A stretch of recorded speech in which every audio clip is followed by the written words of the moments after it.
बोलो जयकारा बोल मेरे श्री गुरु महाराज की जय। सभी गुरुमुख प्रेमियों से सप्रेम जय सच्चिदानंद।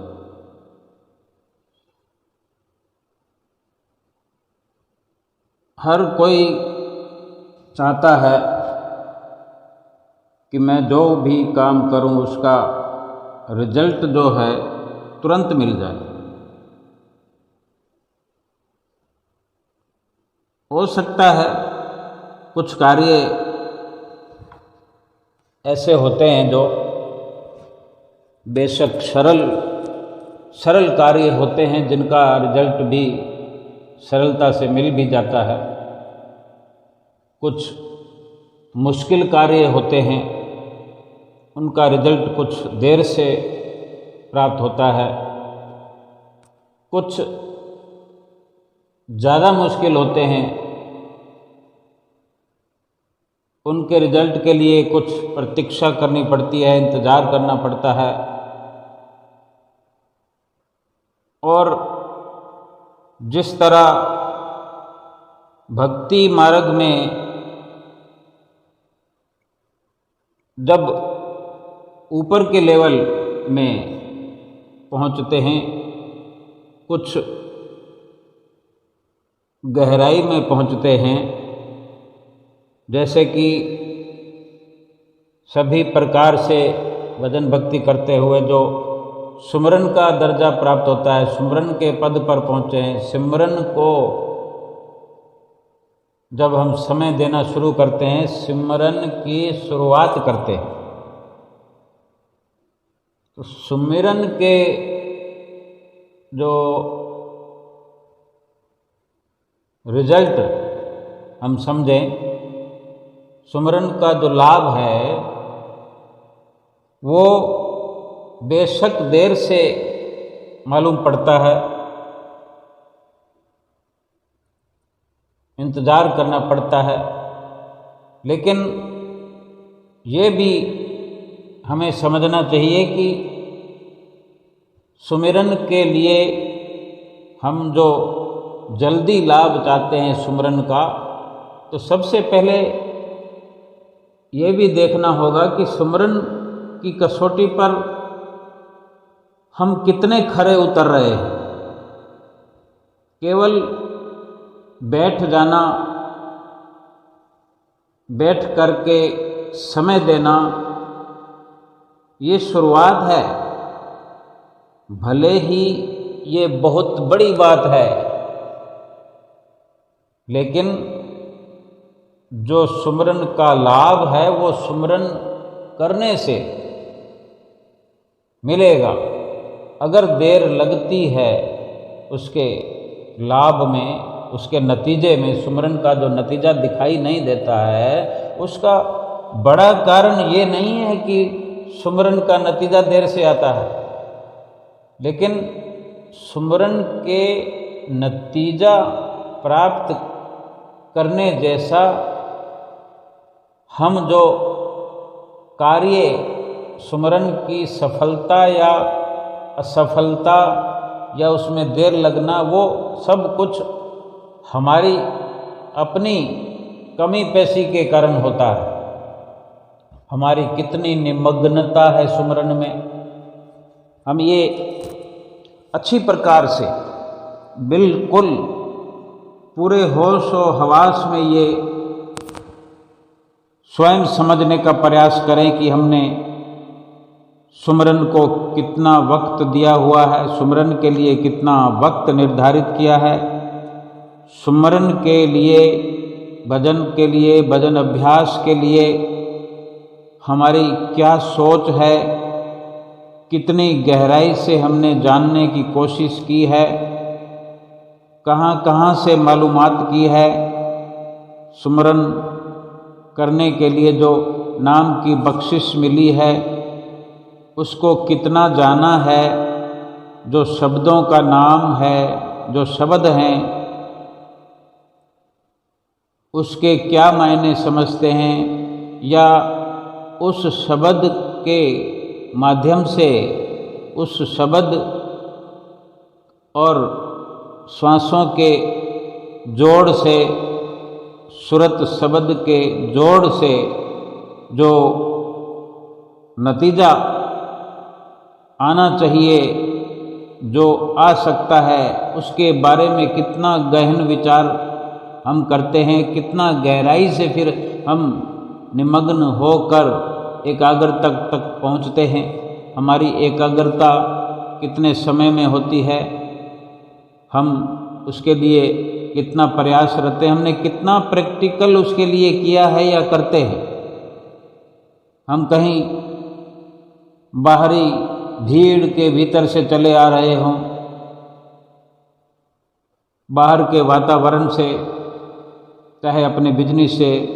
से, दुकानदारी से या परिवारजनों से, किसी विवाह शादी से घंटों के घंटे हम वहाँ खड़े हों या 2 दिन से वहाँ लगे हों, या बिजनेस में सुबह से लेकर रात तक थके हों और आए हों, और हमने नित्य नियम बनाया हुआ है कि सुमरन तो करना ही है, और सुमरन पर बैठ गए हों। सोने से पहले हमने वक्त दे दिया, 1 घंटे का समय दे दिया, तो बैठते ही एकाग्रता बन जाएगी। ये तो हमारी विल पावर पर निर्भर करता है कि हमने जो दिन भर व्यस्तता अपनी रखी, कारोबार में, संसार में, परिवार में, उस सारा दिन में कितना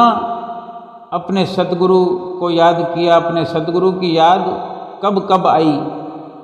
या फिर दिन भर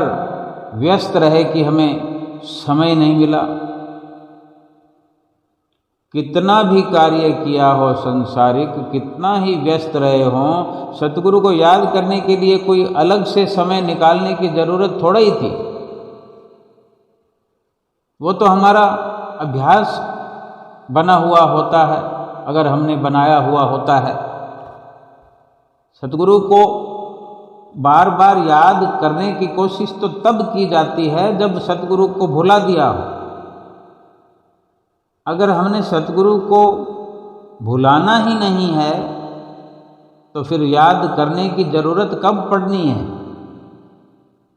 जब हमारे भीतर में याद बनी हुई है, नित्य निरंतर याद बनी रहती है, उठते बैठते हम याद करते रहते हैं, भूलती नहीं है सतगुरु की याद, हम भुला ही नहीं पाते, हम चाहते हुए भी नहीं भूल सकते। और फिर जो हमारी व्यस्तता की हम बात करें कि जिसको सतगुरु की याद बनी रहती है, सतगुरु की याद बनी रहेगी, वो बाहर की परिस्थितियों में, बाहर के वातावरण में व्यस्त हो ही नहीं सकता। उसका मन जो कि सतगुरु की याद में दीवाना है, जिसका नित्य नियम है कि वो 24 घंटे उठते बैठते संसारिक कार्य काल में लगे हुए, कोई भी काज व्यवहार करते हुए, घर परिवार में रमते हुए सतगुरु की याद बनी रहती है। किसी किसी क्षणों में, किन्हीं पलों में कोई ऐसी व्यस्तता होती है कि पूरा ध्यान उधर लगाना पड़ता है। उन क्षणों में, उन लम्हों में हो सकता है ध्यान से वंचित हो जाते हैं, लेकिन बहुत कम ये गिनती का समय रहता है कि 24 घंटे में ये कुल मिलाकर कितना समय रहा होगा। लेकिन जिसको बहुत समय के बाद याद आता है कि सतगुरु की याद तो हमने की नहीं, आज तो दिन भर इतने बिजी थे कि गुरु महाराज जी की याद ही नहीं आई। याद आए कैसे? यादें तो हमने संसार की अपने भीतर भर रखी है। व्यस्तता जो हमने बनाई है, सतगुरु से दूर होकर संसार में अपनी व्यस्तता कर रखी है, अपने आप को व्यस्त कर रखा है। हमें समय नहीं है, हम समय निकालने की चेष्टा ही नहीं करते हैं। और फिर इस प्रकार से जो हम भजन सुमरन पर बैठ जाते हैं, चाहे सुबह सवेरे कहीं जाने का समय होता है उससे पहले करके जाएं, या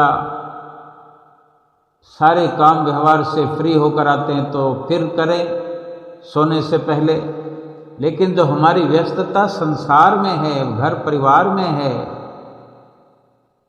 उसके कारण से बेशक हमारी हाजिरी लग रही है। नित्य प्रति अगर हम हाजिरी दे रहे हैं, पूरा समय अगर 2-2.5 घंटे हम ये अपनी सिटिंग कर रहे हैं, चाहे आधा घंटा 4 बार करें, चाहे 1 घंटा 2 बार करें, लेकिन जो लाभ का विचार हमारे भीतर में आता है कि लाभ क्यों नहीं हो रहा, कुछ फायदा क्यों नहीं हो रहा, वो केवल इसी कारण से लाभ की ओर हम नहीं बढ़ रहे हैं, देर हो रही है सफलता प्राप्त होने में, सुमरन का लाभ प्राप्त होने में, कि हमारी जो व्यस्तता भजन सुमरन में होनी चाहिए, भजन सुमरन जो हम अपने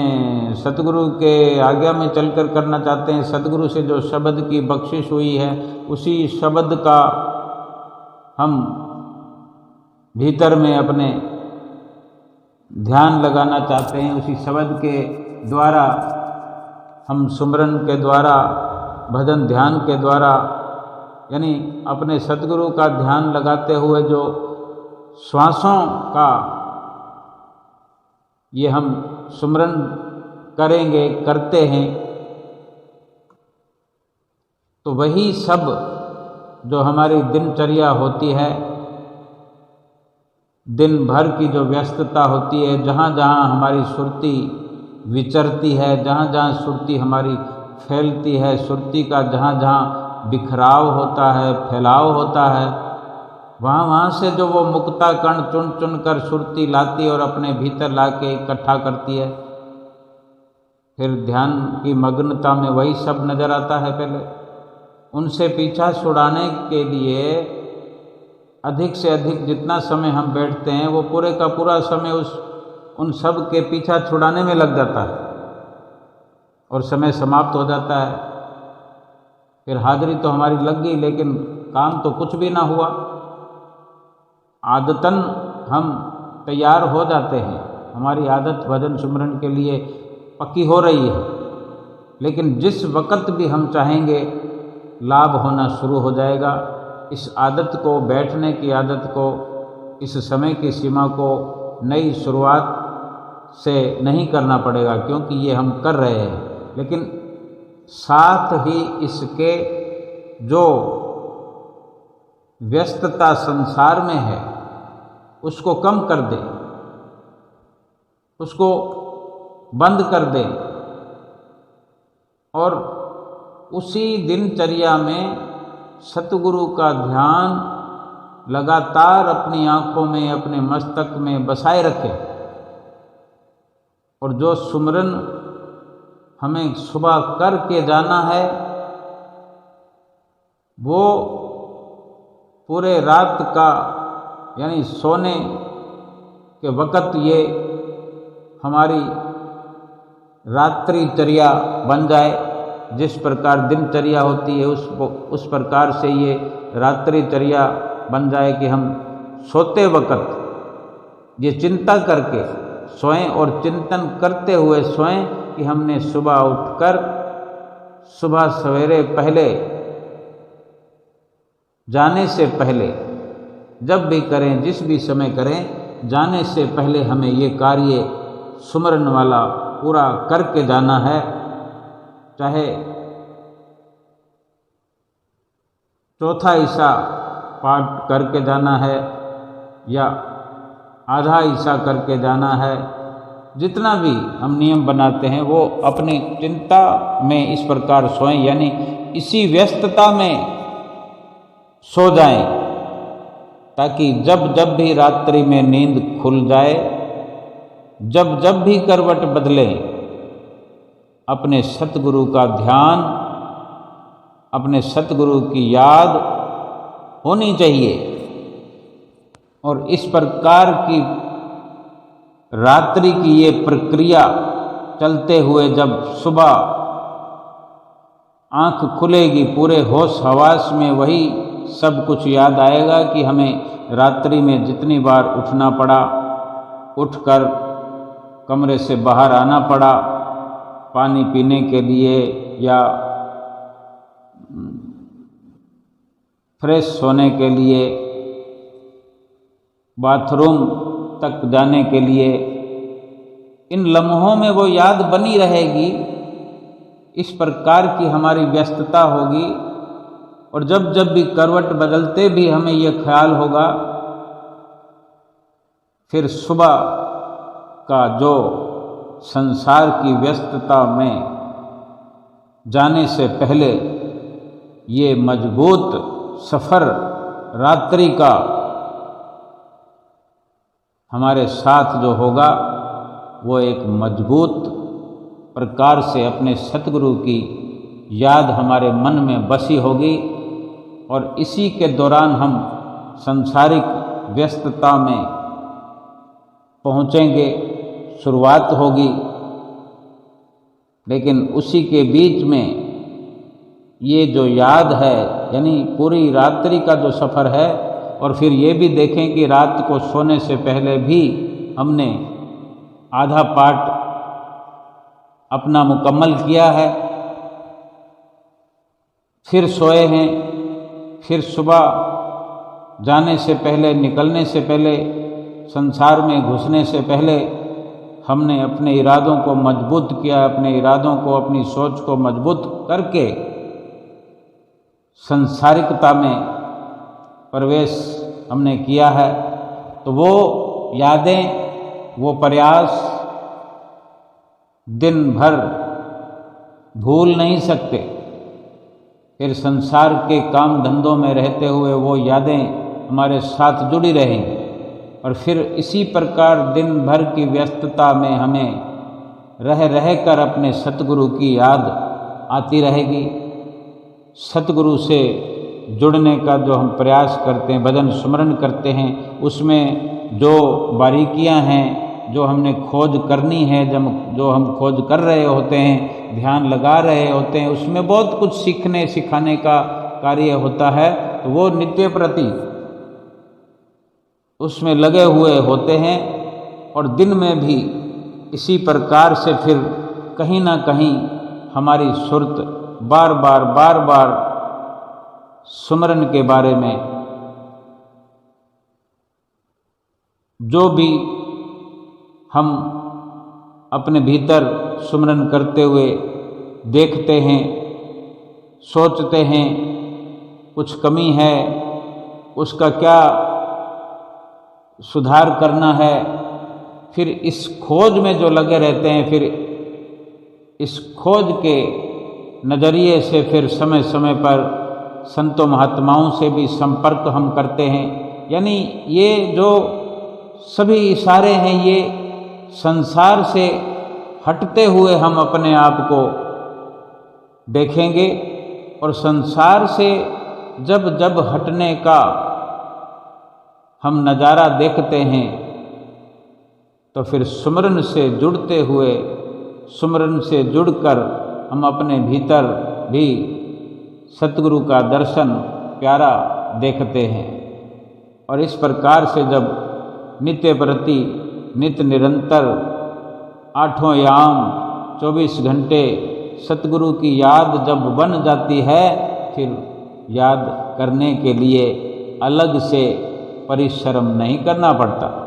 और फिर इन्हीं यादों के साथ जब सुमरन पर जब भी बैठा जाता है, जब हम बैठते हैं, जो समय देते हैं, और इस प्रकार से जब 1 घंटे का समय दिया जाता है, फिर संसार के चलचित्र हमारी आँखों के सामने नहीं आते, बिल्कुल कम से कम, क्योंकि वहाँ से सुरती लगभग हट चुकी है। और इस प्रकार से जब सुमरन के लिए एकाग्रता धारण करने का प्रयास करते हैं, मन थोड़ी देर में ही एकाग्र हो जाता है। और इसी एकाग्रता के कारण सतगुरु के नज़ारे याद आते हैं। सतगुरु से जो नज़दीकियाँ प्राप्त होती हैं, जो मुलाकातें होती हैं, जो दर्शन दीदार होते हैं, जिन परिस्थितियों में, जिन लम्हों में, जहाँ पर, जिस जगह पर, वो सब के सब वो नज़ारे आँखों के सामने घूमने लगते हैं और संसार कहीं धूमिल होता हुआ पीछे छूटता जाता है। और फिर जो लाभ हम सोचा करते थे कि मिल नहीं रहा है, वो लाभ प्रतीत होने लगता है, वो लाभ महसूस होने लगता है। फिर उसी लाभ के अनुसार कुछ अधिक खोज करने की चेष्टा हम करते हैं, कुछ अधिक गहराई में जाने की हम चेष्टा करते हैं, प्रयास करते हैं कि ये कमी है तो क्यों है, और इस अवसर की तलाश में रहते हैं कि किसी भी प्रकार से मैं इस खोज को करूं। और फिर इतना प्रयास करने पर कुदरत की सैकड़ों हजारों शक्तियां हमारे साथ हो जाती है। ऐसे अवसर प्रदान कुदरत की ओर से हमें होते हैं कि हमारी जो भी मुश्किलें हैं उसको आसान करने के लिए कोई ना कोई जरिया प्रभु की कुदरत हमारे लिए बनाती चली जाती है। समय कितना लगता है ये हम पर निर्भर है कि हमारी निमग्नता कैसी है, हमारी खोज कैसी है, हमारा प्रयास कैसा है, हमारी व्यस्तता कैसी है, हम कहाँ व्यस्त हैं। संसार में अगर व्यस्त होंगे तो सुमरन का लाभ कहाँ से आएगा। सुमरन का लाभ प्राप्त करने के लिए भजन भक्ति की व्यस्तता काम आएगी। संसार का कार्य व्यवहार करते हुए भी भीतर ही भीतर अपनी चित्तवृत्तियों में वो सभी भजन भक्ति के जो कण हैं, मुक्ता कण हैं, सत्संग की जो शब्दावलियाँ हैं, संतों महापुरुषों की जो वाणियाँ हैं, जो संतों महापुरुषों के मिलन के वो नज़ारे हैं, किस प्रकार संतों महात्माओं से हम मिलते हैं, किस प्रकार से उनसे वार्ता होती है, किस प्रकार की किस तरह के वो शब्द इस्तेमाल करते हैं, किस तरह का वातावरण बन जाता है जब संतों महापुरुषों की नज़दीकियाँ हमें प्राप्त होती है, गुरुमुखों की नज़दीकियाँ प्राप्त होती हैं, सत्संग की हमें जो सोहबत मिलती है। जैसे हम कहीं कुटिया पर, आश्रम पर जाते हैं तो वहाँ पर कैसा वातावरण होता है, वहाँ पर भी रोशनी होती है, वहाँ भी सजावट होती है, वहाँ भी लोग होते हैं और देखने के लिए वहाँ बहुत कुछ होता है। और जो संसार में जाते हैं वहाँ भी सजावटें होती हैं, रोशनियाँ होती हैं, भले ही वहाँ कुछ अधिक होता है लेकिन होता कुछ उसी प्रकार का। लेकिन क्या सत्संग के आश्रम में बैठकर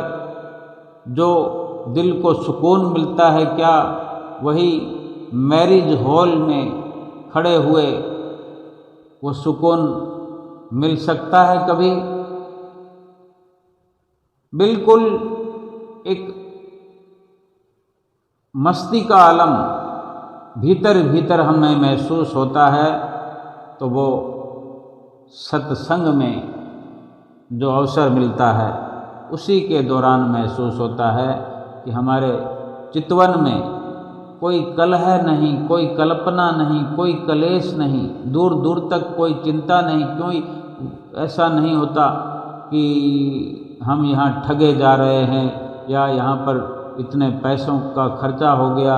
यहाँ पर ये हो गया, वो हो गया। लेकिन जो संसारिक वातावरण में हम रमे हुए होते हैं, कहीं मैरिज में हैं, कहीं किसी पिकनिक में हैं, कहीं कोई फंक्शन है किसी भी प्रकार का, बेशक वहाँ पर सजावट है, झिलमिलाहट है, सुंदर सुंदर कपड़े हम पहन कर के गए हैं, सजे धजे हुए हैं, पूरा परिवार हमारा सजा हुआ है, मेकअप में सब कुछ रंगे हुए हैं, लेकिन भीतर ही भीतर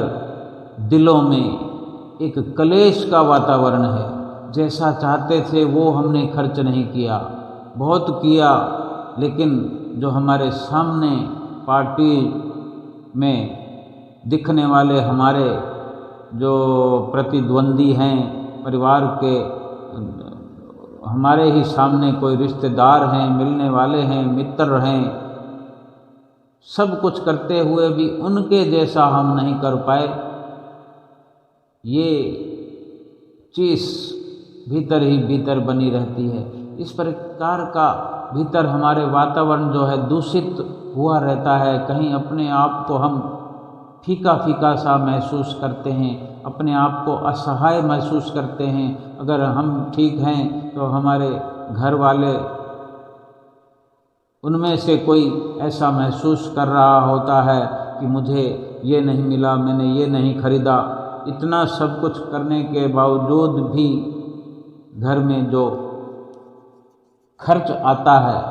वो तो सबका साझा है। अगर कहीं कर्ज के नीचे दबे पड़े हैं, दब गए हैं, इन फंक्शनों को अटेंड करते हुए, इन साज सज्जा में अपने आप को उलझा करके जो हमने एक बजट खर्च कर दिया है, उसको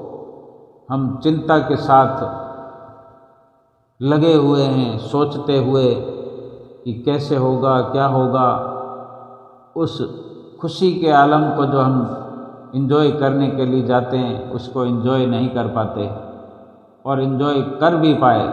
अगर हम अधिक धनाढ़ हैं कि हमने एक नंबर पर आके दिखा दिया, सबसे हम ऊपर हो गए, कपड़ों में, गहनों में, साज सज्जा में, मेकअप में, सबसे आगे निकल गए, तो भी क्या, उसमें दिल का सुकून मिलने जैसा तो कुछ भी है ही नहीं। क्योंकि वास्तविकता से वो सब कोसों दूर है। और यही जो प्रक्रिया सत्संग की हम अपनाते हैं, सत्संग हॉल में होते हैं, वहाँ भगवान के गीत गाए जाते हैं, भगवान की वंदना की जाती है, भगवान की स्तुति गाई जाती है, वहाँ सत्संग श्रवण किया जाता है, भाव विभोर होकर भजन गाए जाते हैं, भाव विभोर होकर सुने जाते हैं। नचना टपना वहाँ भी होता है, नचना टपना वहाँ भी होता है, लेकिन भगवान के द्वार पर, सत्संग द्वार पर बैठ करके जो शरीर के द्वारा ही नाच गाना होता है, लेकिन जो अल्फाज वो भगवान के भजनों के होते हैं, भगवान के भजनों के जो शब्द गाए जाते हैं, वो जब अपने भीतर ही भीतर दिल से निकलते हैं या दिलों तक सुनते हुए, कानों से सुनते हुए दिलों तक पहुंचते हैं, और मन मयूर इस प्रकार जो नाचता है, भीतर और बाहर नाच जो होने लगता है, फिर वो सतगुरु की प्रसन्नता उतर कर, सतगुरु की प्रसन्नता बनकर दिलों में उतर करके हमारे वास्तव में जो उजाले बाहर होते हैं उससे कहीं अधिक उजाले हमारे भीतर में हो जाते हैं। ये सत्संग का लाभ है। और इसी प्रकार का ही भजन सुमरन का लाभ होता है, जब इस प्रकार की हम अपनी मर्यादा बना लेते हैं, एक दायरा बना लेते हैं कि हमने अपनी चित्त वृत्तियों में संसार को नहीं बसाना है, संसार में हमने किसी भी प्रकार से व्यस्त नहीं होना है। क्यों कि संसार की व्यस्तता के कारण, संसार में लवलीन होने के कारण प्रभु की याद से दूर हो जाते हैं, और प्रभु की याद से दूर होने के कारण हमें सुमरन में, भजन अभ्यास में लाभ नहीं होता। अगर होता भी है तो ना के बराबर होता है। और जब संसार की व्यस्तता से हम बचना शुरू कर देते हैं, वहाँ से हटना शुरू कर देते हैं, फिर वही लाभ जो है देखने में आता है कि कम से कम प्रयास सुमरन में, भजन अभ्यास में करते हुए भी बड़े से बड़ा लाभ हमें दिखाई भी देने लगता है, महसूस होने लगता है। और फिर हम इस प्रकार से संसार में व्यस्त रहकर, संसार में सराबोर होकर फिर अगर हम किसी को उलाहना दें, भगवान के आगे ये उलाहना रखें कि मैं रोज़ सुमरन करता हूँ, मैं भक्ति करता हूँ, फिर भी मेरे दुख कटते नहीं हैं, मेरा जीवन सुखों से भरपूर होता नहीं है, मेरी शरीर की पीड़ा ठीक होती नहीं है, मेरे परिवार के दुख दर्द क्यों नहीं दूर होते हैं, क्यों मुझे हर वक्त मुसीबतों का सामना करना पड़ता है। इस प्रकार के फिर सवाल नहीं करने पड़ेंगे, क्योंकि ये सारी मुश्किलें देखते ही देखते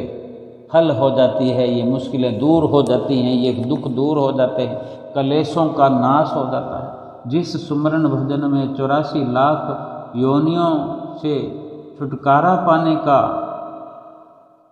लाभ छिपा हुआ है, 84 लाख योनियों के दुखों से मुक्ति प्राप्त करने का जिसमें पावर है, शक्ति है, फिर इस जन्म के दुखों की क्या बात करना, एक जन्म की क्या बात है। एक जन्म तो देखते ही देखते व्यतीत हो गया है, हो भी चुका है। कितना समय हमने व्यतीत कर दिया, हमने ज़्यादा से ज़्यादा समय व्यतीत कर दिया है। कोई कहने सुनने की बात नहीं है, ये कोई सोचने की बात नहीं। कोई ये ना कहे कि मैं तो 20 साल का हूँ, 25 साल का हूँ, 15 साल का हूँ, 40 साल का हूँ, या 70 साल का हूँ, या 100 साल का हूँ, ये कोई ना कहे। हर कोई यही समझे कि हमने ज़्यादा से ज़्यादा समय समाप्त कर दिया, अब तो कुछ नहीं बचा है।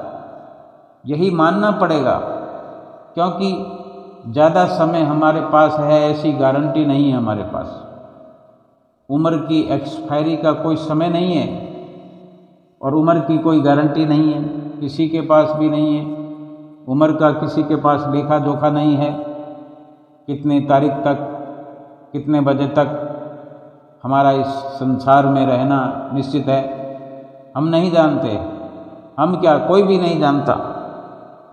ये तो प्रभु परमेश्वर की लीला है। केवल और केवल वही सतगुरु के रूप में जो पार ब्रह्म परमेश्वर अपनी मौज से अवतरित होते हैं और अपनी मौज से इस मृत्युलोक को छोड़कर चले जाते हैं, दुर्धाम को छोड़कर आते हैं इस मृत्युलोक में। और जब उनकी मौज होती है, कोई और व्यवस्था के साथ वे स्वयं इस मृत्युलोक को छोड़कर चले जाते हैं। उनका आने का मिशन है, लक्ष्य है, और उनके लक्ष्य के साथ ही हमारा लक्ष्य भी जुड़ा हुआ है। उनका लक्ष्य है हम जीवों को सन्मार्ग पर लगाकर हमें भव पार कराना, और हमारा लक्ष्य है उनकी चरण शरण हासिल करके इस जीवन में अपने आप को उनका दामन पकड़कर भव से पार होना। उनका लक्ष्य और हमारा लक्ष्य एक ही है। वो पार ले जाने के लिए आए हैं और हम पार जाने के लिए आए हैं। जब दोनों का मिलन होता है, जब सेवक गुरुमुख सतगुरु की शरण हासिल करते हैं, सेवक और स्वामी का मिलन होता है, और दोनों एक मत होकर के, दोनों एक राय होकर के इस जीवन में साथ साथ चलते हैं। सतगुरु जो सलाह देते हैं, जो सतगुरु की सोच होती है, उसको सेवक हम जैसे गुरुमुख उस सलाह को मानते हैं, उनको अपनाते हैं, उनके बताए हुए रास्ते पर चलते हैं, सेवक और स्वामी इस प्रकार से एक मत हो जाते हैं और एक मत होकर इस जीवन को व्यतीत करते हैं, जीवन की गाड़ी को एक मत होकर चलाते हैं। जैसे भगवान श्री कृष्ण ने द्वापर में अपने सेवक के रथ को चलाया, अर्जुन के रथवान बने, ऐसे ही कलयुग में सतगुरु अपने सेवक को नाम के जहाज में बिठा करके, नाम की नौका में बिठलाकर भव से पार लगाते हैं और पार लगाने के लिए ही आते हैं इस धराधाम पर, अपने धाम को छोड़कर, अपने आराम को छोड़कर। और सतगुरु जब इस प्रकार का लक्ष्य हमारे लिए निर्धारित करते हैं तो हमारा ये परम कर्तव्य बन जाता है, हमारी ये परम सोच होनी चाहिए कि सतगुरु ने हमारे लिए ही ये सब व्यवस्था की है, ये सारी रचना रचाई है, इतनी रचना रचाई है इस संसार में, इस कलयुग में श्री आनंदपुर धाम को बना करके, रचना रचा करके हमारे लिए जीता जागता हमारी जीवात्मा के लिए ये भव्य निर्माण किया है कि हमारी जीवात्मा भरपूर लाभ प्राप्त करे और इस भव के सागर को पार कर जाए। इस दरबार में वो सब कुछ है जो तीनों लोकों में नहीं है। सेवा से क्या क्या सफलता मिलती है, श्री आरती पूजा से क्या सफलता मिलती है, दर्शनों से क्या सफलता मिलती है, भजन सुमरन करने से, ध्यान करने से क्या सफलता मिलती है, सत्संग से क्या सफलता मिलती है। इतनी सफलता प्राप्त होती है कि वर्णन में नहीं आ सकती, सफलता का वर्णन नहीं किया जा सकता। वास्तव में इस प्रकार से अपने मन की दशा को हम बना लें, अपने मन को ढाल लें, इस प्रकार से सतगुरु के साथ मिलकर, सतगुरु की संगत ग्रहण करके, सतगुरु के दर्शन दीदार की बातें, सतगुरु के